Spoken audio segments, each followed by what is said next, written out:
হঠাৎ করে আজকে গ্যালারিতে কিছু একটা খুঁজতে গিয়ে এই ভিডিওটা চোখে পড়ে। অনেকদিন আগে আমি এই ভিডিওটা করে রেখেছিলাম, কিন্তু কোনো একটা কারণে আমি এই ভিডিওটি দিতে পারি।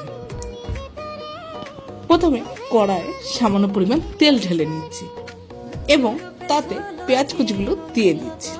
এরপর পেঁয়াজের রং যখন লালচে রং হয়ে আসবে তখন পরিমাণ মতো লবণ, 1 চামচ আদা বাটা, 1 চামচ রসুন বাটা, 3 টেবিল চামচ মরিচ গুঁড়া, সামান্য পরিমাণ হলুদ গুঁড়া দিয়ে ভালো করে পেঁয়াজের মিশ্রণের সাথে মিশিয়ে নিচ্ছি। এরপর সে সাথে আমি দিয়ে দিচ্ছি জিরা ও ধনিয়া গুঁড়া একই সাথে দিয়ে খুব ভালো করে আবারও মিশ্রণটি মিশিয়ে নিচ্ছি। এবার আমি মাছগুলো দিয়ে দিচ্ছি। অনেকে এই মাছকে তারা বাইন বলে, অনেকে একে বাইন মাছও বলে, এক এক জায়গায় এক একটা। আমি একে বাইন মাছই বলি। মাছের মিশ্রণটা মশলার মিশ্রণের সাথে ভালোভাবে মিশিয়ে নিচ্ছি।